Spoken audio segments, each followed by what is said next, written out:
kimu ne sirimu kibira kimu ne munywanyi wange Lukwago sirimu kibira kimu ne munywanyi wange Segona sirimu kibira kimu ne munywanyi wange Semunju ono kubanga waliwo ekizibu buli muntu ali wuwe ne tufuna obuzibu obw'amaanyi omu kufe wajja n'agamba Lukwago sikwagala waawo vaawo Segona sikusanga waawo Semunju sikusanga waawo tutandika okubuuza tuwange ekitambo kyakulimye ku makya weefumitiza ku lugendo twagala okutambula ezo embeera nazo muzeefumitizeeko. Omuntu yenna bw'ajjanga gy'oli okubaako gwakugeera kya buvunaanyizibwa n'osooka omanye enkolagana wakati waageya ne gwe bageya mu kiseera ekyo eyimiridde etya. Kino kijja kukuyambako nnyo okusengejja ebikugambiddwa oba bituufu oba byogeddwa mu bukyayi oba byogeddwa mu busungu. Mukulu Mathias Mpuuga Nsamba akaze Mmunya ayimiridde mu maaso g'abantu wadde nga baalubato abakakasa ng'ekibiina ki National Unity Platform bwe kitali ku mulamwa gwa kugoba omulabe Yoweri Kaguta Museveni n'ensonga n'agiwa nti waliwo ebifo ewali abakulembeze ba opposition abagundiivu wadde nga si bannakibiina ki National Unity Platform naye ate National Unity Platform ebataddeko bakandidenti. Mukulu Mathias Mpuuga Nsamba weerabidde ekintu kimu nti kuno si kwe kulonda kwe tugenda okusooka okugendamu ng'ekibiina ki National Unity Platform n'okulonda okuwedde okw'omwaka 2021 twakugendamu ng'ekibiina ki National Unity Platform. Ekyenjawulo ekyaliwo mu budde obwo nti wali naffe ate tewali naffe ng'omukulembeze owa bulijjo wabula wali mukulembeze wa bukulembeze kyokka ate mu bifo ebyo era twalinawo bakandidenti. Ewa Ssemujju Nganda twalinawo kandidenti, ewa Lord Mayor Erias Lukwago twalinawo kandidenti. Ekyewuunyisa nga ye gwe yali avunaanyizibwa ku bukulembeze bw'ekitundu ekyo kye bayita Buganda mu kibiina ki National Unity Platform. Mukulu Mathias Mpuuga Nsamba ani oyo eyateekawo bakandidenti mu bifo ebyo nga gwe omukulembeze mu kitundu ekyo tokimanyiiko? Era Mukulu Mathias Mpuuga Nsamba wakolawo ki eky'amaanyi okulaba nti ekyo kiyimirizibwa era bwe walemererwa okukiyimiriza wazzaako ki? Bwe kibanga mu kiseera kino ng'eyo y'ensonga ekuyisizza abantu ekuvugisizza amafuta n'ogenda e Masaka nga yeekuyisizza abantu tayinza kubanga ya bulabe mu kiseera kino nga teyali ya bulabe mu kiseera kiri, kubanga bano abakulembeze bw'oyogerako abalungi ennyo sisuubira nti obulungi bwabwe bweyolekedde mu kisanja kino wabula babanga ddala balungi ne mu kiseera nga tugenda mu kulonda kwa 2021 nga kaseera baali balungi abatagwana kwesimbibwako. Lwaki mu budde obwo tewakiyimiriza? Bwe wabanga waaliwo abaakivuganga ggwe tomanyi wakolawo ki? Era bw'oba okitugamba mu budde buno lwaki mu budde obwo tewakitugamba era lwaki tekyakulekuliza? Omanye ebiseera ebisinga omukulembeze yenna buli w'obeera n'ebirowoozo ebirungi naye nga toyina wakubiteeka nga ne wooli tebabikkiriza kya buvunaanyizibwa okulekulira nti benkulembera oba benkulembera nabo tetugatta birowoozo. Waalingawo Ssaabaminisita wa Bungereza ndowooza yali David Cameron,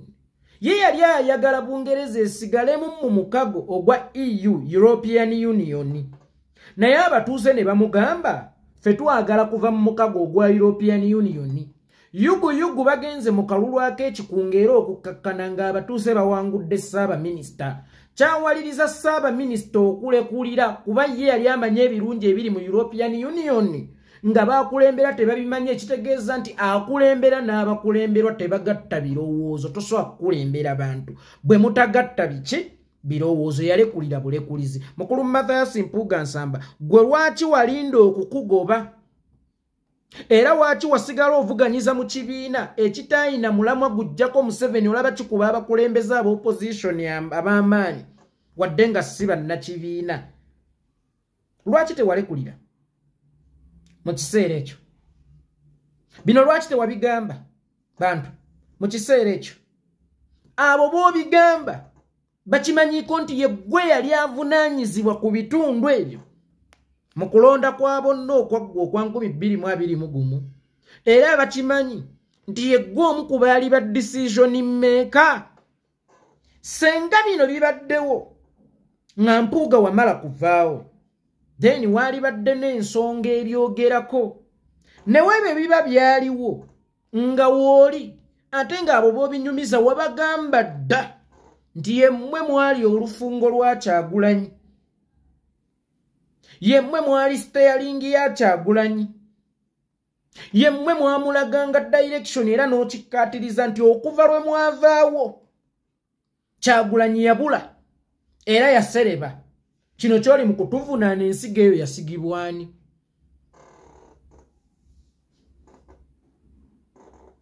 Kyasalibwa waani mu kulonda kwa bonna okwaggwa bw'obanga ggwe wawanga direction? Era bw'obanga kyotuvumisa kati tewatuwanga butwa? Bw'oba kyokozesa ng'ekyokulwanyisa olwaliro sooka obabuulire kisoose busoosi oba kyaliwokko nga nange gyendi. Leka kubuzaabuza bantu olw'okuba onoonya obuguruupu obukulwanirako n'obuswavu bwo, olw'okuba oyagala okukakasa abantu naye bw'oli ow'ensonga. Kati obuzaabuza abantu tomanyi nti ekyatwawula bwali bukumpanya. Kati oyagala kulaga abantu nti ekigobaganye gundi ani Ssemujju, ekigoba Lukwago mbu naawe kyekyakugoba. Mukulu mu kulonda kwa bonna okwa 2021, buli kifo ekyo ky'oyogerako twalinawo candidate, ate nga ye ggwe yali avunaanyizibwa ku bitundu ebyo bwe twalina ba candidate, ate ng'osiiba okyasanguza lunywe buli lunaku nti wali omu ku ba decision maker mu kibiina kya National Unity Platform. Yemmwe mwagabanga direction mu kibiina ki National Unity Platform. Kakati mu kiseera kino abantu olimba baaki? Abantu obuzaabuza baaki?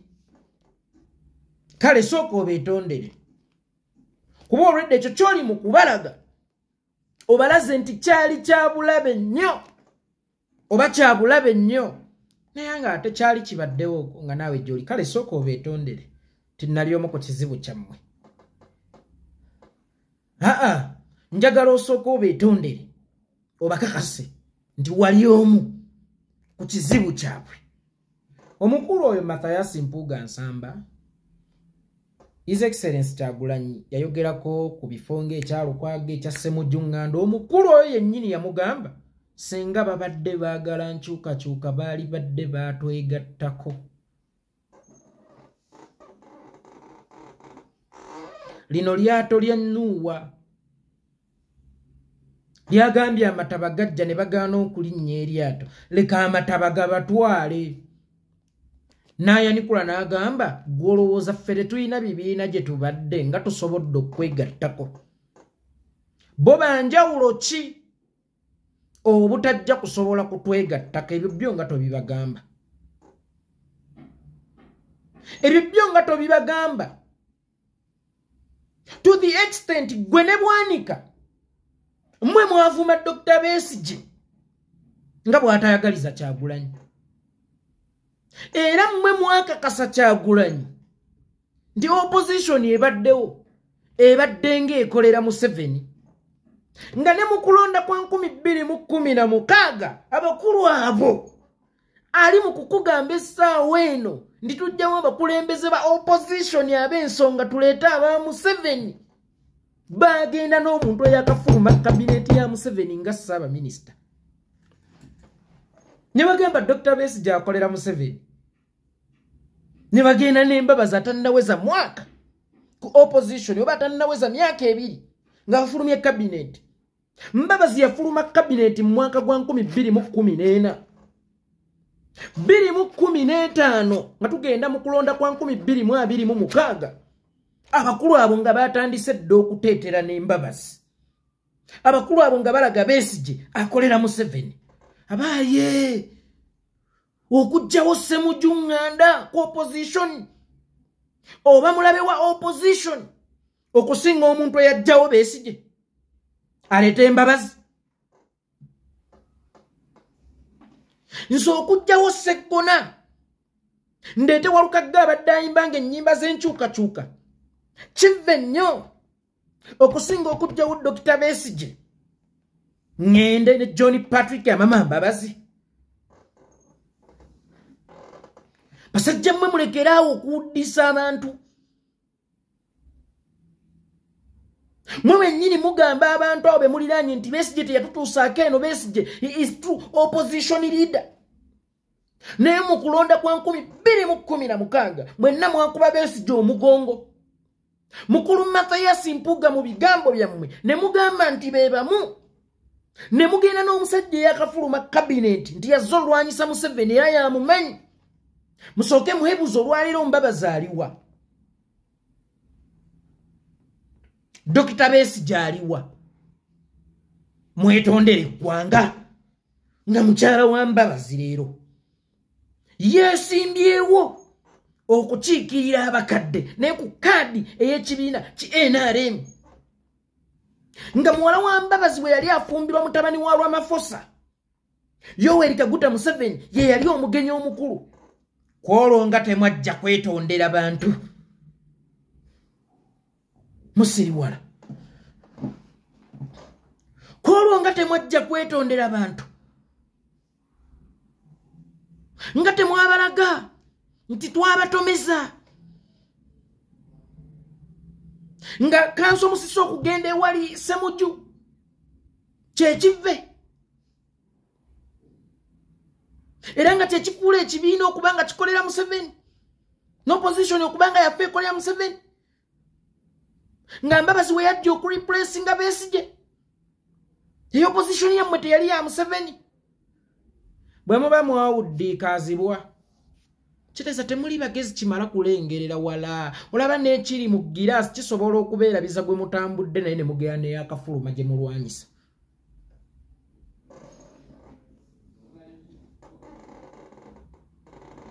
amagezi gammwe kitegeeza si makugu kimala kusobola kulengera wala era nakulengera buziba bw'abanga Mbabazi ye yalina okusikira Dr. Kizza Besigye ku opposition sirowooza nti Walukagga okugenda ewali Sseggona kive nnyo okusinga okuleeta Mbabazi ewali Dr. Kizza Besigye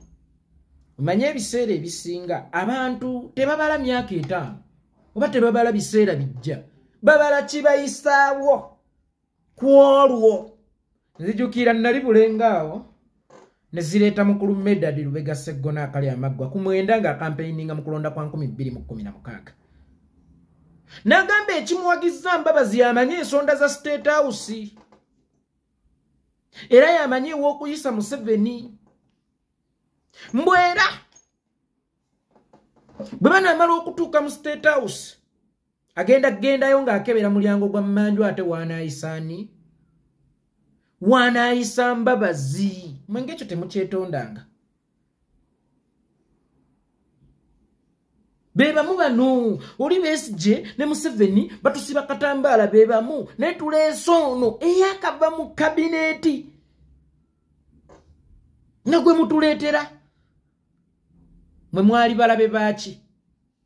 mu budde obwo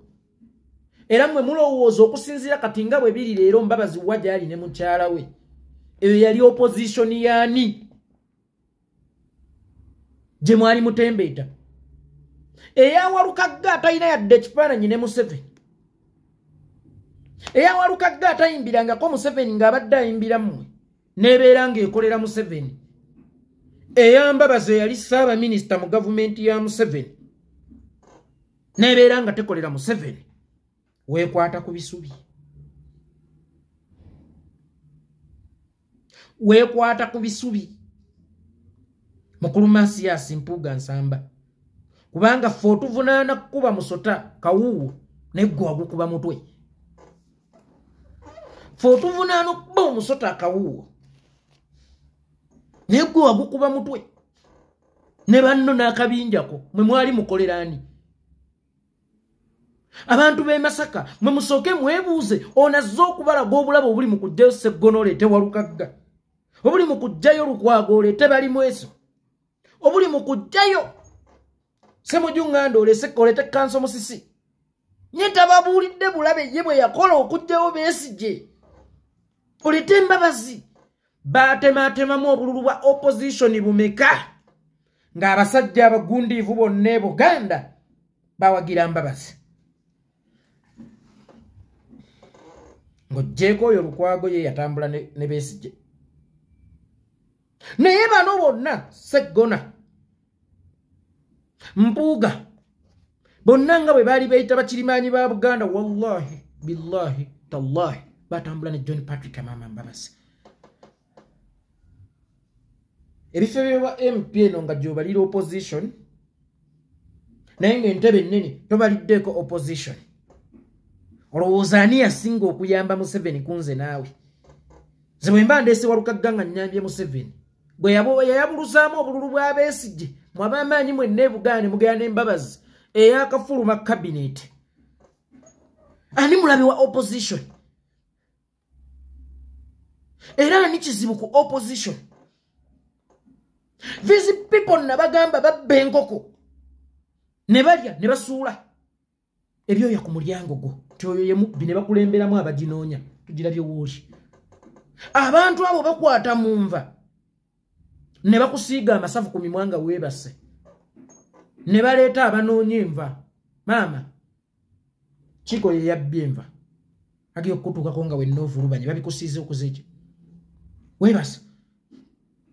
ebadde nga nkola y'abantu abo eva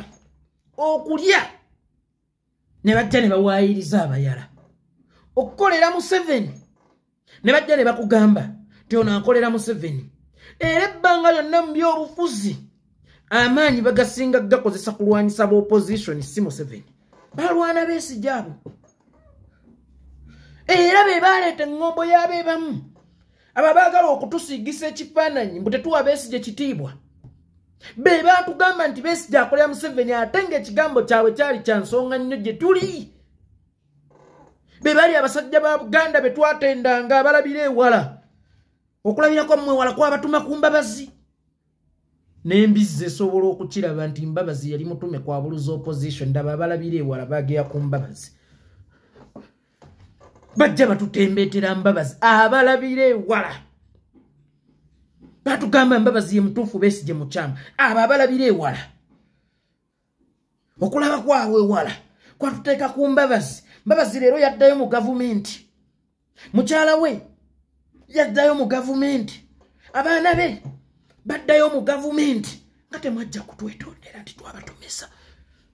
obululu bwe tujja ku Besigye abasinga Abaganda kubanga abasajja ba Buganda ab'ensonga be bachampioninga ne tuluwa Mbabazi nga temujjanga kutwetondera nti banne twazingamya opposition mu budde obwo era mmwe mukimanyi nti okulemera mu buwambe mu kiseera ekyo eyo y'emu ku yali ensonga okuggyako nga nammwe mugamba muli banafu oba nti temulina nsa naye nze mmwe abantu be mulowooza nti mwali b'amaanyi naddala mu budde obwo ekigabo kye mwayogeranga nga mmwe abeeyita ab'ebitiibwa kyasitikanganga nnyo mu bwongo bw'Abaganda mukimanyi nti you contributed eggwanga lyaffe okusigala mu mikono gya Museveni kyo mukimanyi nti you contributed Uganda okusigala mu mikono gya Museveni mwe muzze wano okutusomesa ku kwegatta mwe muzze wano okutubuulira ku bano nga batemamu opposition okwegatta gemaanyi lwaki twegatta ku Besigye nga tetwamwegattako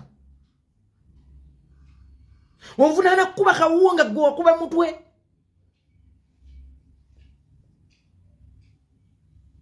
ku ntebe ennene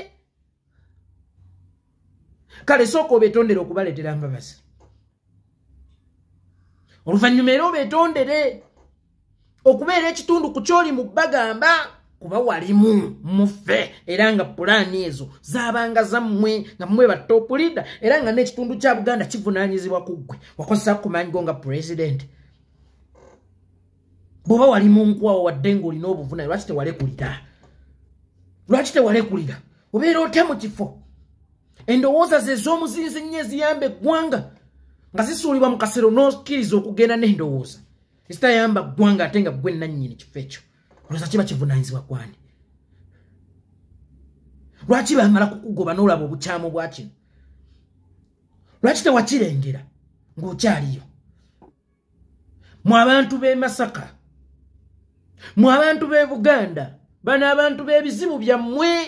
mulabire ku Kyambabazi mukirireetinge ne kyayogerako mulabire ku Kyambabazi mukirireetinge n'oyo omwami yali mu kwogerako essaawa eno alinga obukazi bw'oku mizigo akeera kuwuunyeera anoonya waateeka lugambo bw'obusanga nga buli ku mizigo gyabo busimbe layini buli mu kugeya ojja nti bukongola nseenene guno omulimu gusasuza ojja nti waliwo omugagga ali mu maaso awo abasimbisizza layini buli omu agenda afuna naye nga buli mu kuyigga nkima tebulina kye bufunamu buubaabuwe n'empuga bwafuuse n'okeera ku makya ng'okedde kuyingira nsiko kuyigga nkima gy'otagera kulyanva nakugamba ggwe empuuga endagala ly'endwadde ezimu butamira ddagala eddagala lyokka lyewakamirira eno ensonga likwongera bulwadde likwongera kunnyiga ate muzeeyo obwongo bwammwe n'amaaso ku bantu abo be baavumanga emabega ye badde enkola yaabwe lwakuba ffe baatusanga tulinga eriko omwana baawaayiriza bameka baafutyanka bameka nga munywanyi we yakava mu State House bw'agenze kuteesa ku mmwanyi nga munywanyi we yakava mu State House agenze kuteesa ku mmwanyi bwanika gyatateesangako mu Parliament nga ne lwe baagiteesako teyaliyo yagiteeseza mu State House yayita etteeka baagibajjako nga munywanyi we ebbanga lyonna yabaddengawo okukkaatiriza obuwanguzi bwa Museveni Besigye alinayitwe bwana Gilbert bwe yamufuuyira Kamulali ne bamuddusa e Nairobi lwe yakomawo Museveni lwe yali alayira waakiri ne Mmawu yakenda n'anona Besigye munywanyi we gwateetera naye oludda ono Kalevu Saaka ak'envi tata Namuganda nga yakkaatiriza obuwanguzi bwa Museveni Kololo BBC ne ziwandiika ab'opposition bakkiriza oyo bwajja gye muli ne kano akasajja keri mwani gwe mulabanga projekiti ya Museveni mwani gwe mulabanga yabonyaabonya opposition yesimbawo 26 16 naye nga buli kulayira kwa Museveni akubaamu gwe mulaba nga kyamwetaagisa ne mu mwaka gwa 2006 yagenda Entebbe mu State House kukkaatiriza buwanguzi bwa mwami Yoweri Kaguta Museveni baani abakolera Museveni baani kabinja ka Museveni nga ne mu kiseera kino ye talina nteekateeka ziyamba ggwanga wabula buli walaga avuma bavuganya Museveni buli lwabakuŋŋaanya tababuulira ku bibi bya Museveni ddega litali mu ddwaliro enguudo emi n'ebirala buli lwabakuŋŋaanya kwogera ku Kyagulanyi buli lwabakuŋŋaanya kugeya National Unity Platform abaayo oyo akolera ani oyo akolera ani ng'ate waffe Buganda tugamba nti naagana afa waakiri tobeera kitundu mu kugatta gagezeeko waakiri ogakole ki ogalamuse tulina ekizibu nga Uganda bakiyita Museveni kati ono asazeewo kizibu akiveeko alwanagane n'abalwanyisa ekizibu olw'okuba bakirwanyisa mu ngeri gy'atakkiririzaamu fuso obukazi bw'oku mizigo alinga atambuza olugambo alinga akola ki wewe Nkulumpuga limba basiru beeyo naye ensi yabategeera nti mmwe eva mukola kibayisaawo koolwo naye nga myaka 5 temumanyi kigenda kujja kitya ate ne mukyusa olutambi ne mwogera ebirwanyisa kiri kye mwakola kubanga temujjukira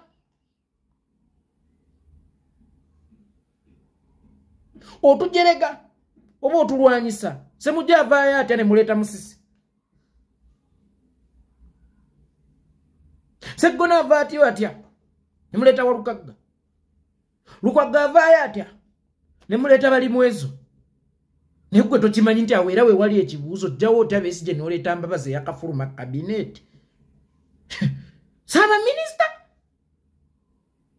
mwakwenya nawulidde ono baswalibwa ng'agamba nti Kyagulanyi talina mmuteeka mu mpalanaase ng'omuntu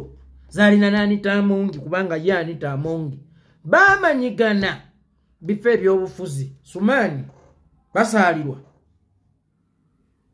Kyagulanyi tayinza kubeera na nsonga ze z'abuntu n'Anita Amongi kubanga tebakolangako omulimu gwe gumu nti baali bapatana mu bizinesi emu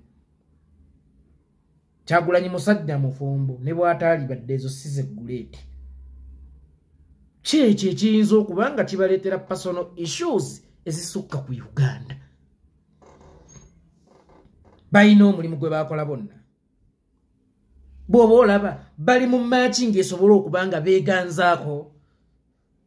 then how comes okubanga balina ensonga zaabwe ez'obuntu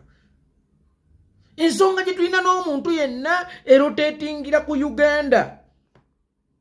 esobola okutwawula n'ebikwano gyaffe bwe baba ng'ekigendwa kye balina tekigatta ku Uganda nga kitoola butoozi ku Uganda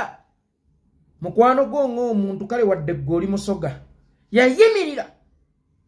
naga make sure those Bagandas are not getting in numbers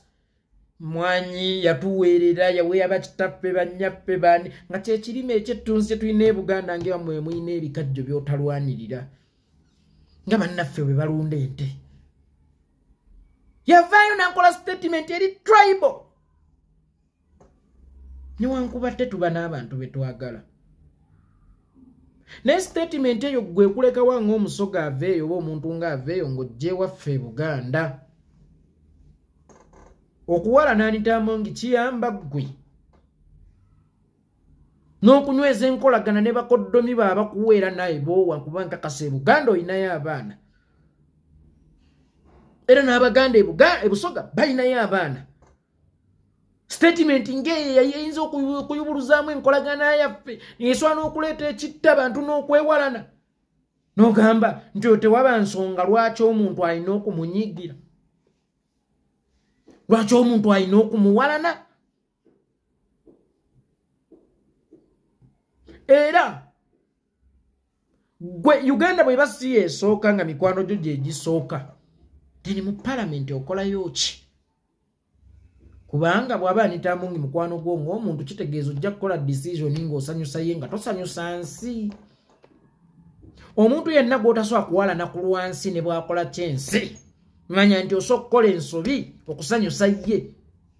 naye ng'ensobi eyo eyonoona nsi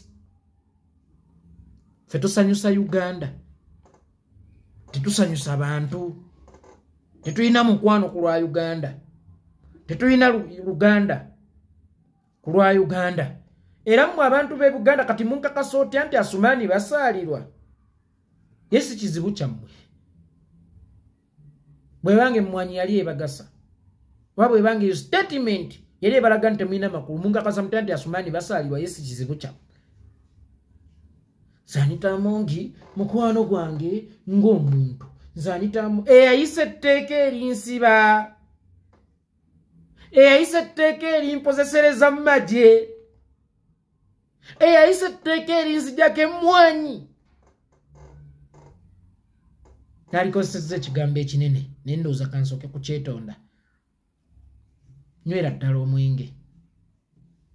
liira ddala embizzi kuba oli mukaafu n'okusinga abajjirya